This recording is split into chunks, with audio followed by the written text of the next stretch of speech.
தாய் தமிழ் உறவுகளுக்கு வணக்கம். நடிகர் விஜய் இடைத்தேர்தலில் பிரச்சாரம் செய்கிறார் என்ற தலைப்பில் இந்த காணொளியை காண்கிறோம். நடிகர் விஜய் இடைத்தேர்தலில் பிரச்சாரம் செய்கிறார் என்ற தலைப்பில் இந்த காணொளியை நாம் காண்கிறோம்.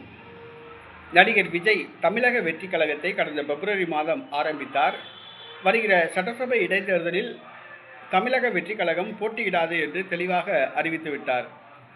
ஆனால் வருகிற 2026ஆம் ஆண்டு நடைபெறவுள்ள தமிழக சட்டப்பேரவை தேர்தல் தான் இலக்கு என்று தமிழக வெற்றிக் கழகம் தெரிவித்துள்ளது. இந்த சூழ்நிலையில் இடைத்தேர்தலில் தமிழக வெற்றிக் கழகம் யாருக்கு ஆதரவு என்ற கேள்வி எழுந்துள்ளது. தமிழக வெற்றிக் கழக தொண்டர்கள் நாம் தமிழர் கட்சிக்கு தான் வாக்களிக்க முடிவு செய்துள்ளதாக கூறப்படுகிறது. ஏனென்று சொன்னால் கண்டிப்பாக அவர்கள் திமுகவுக்கு வாக்களிக்க மாட்டார்கள்.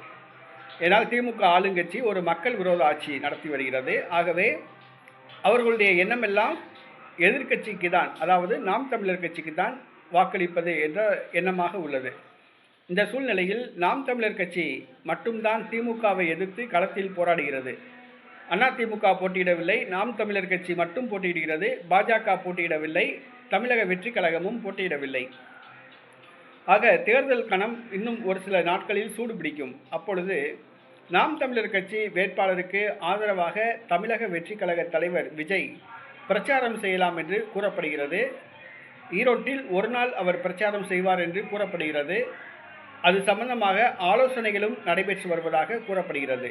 ஆகவே ஈரோடு கிழக்கில் நடிகர் விஜய் நாம் தமிழர் கட்சி வேட்பாளருக்கு ஆதரவாக பிரச்சாரம் செய்யலாம் என்று கூறப்படுகிறது.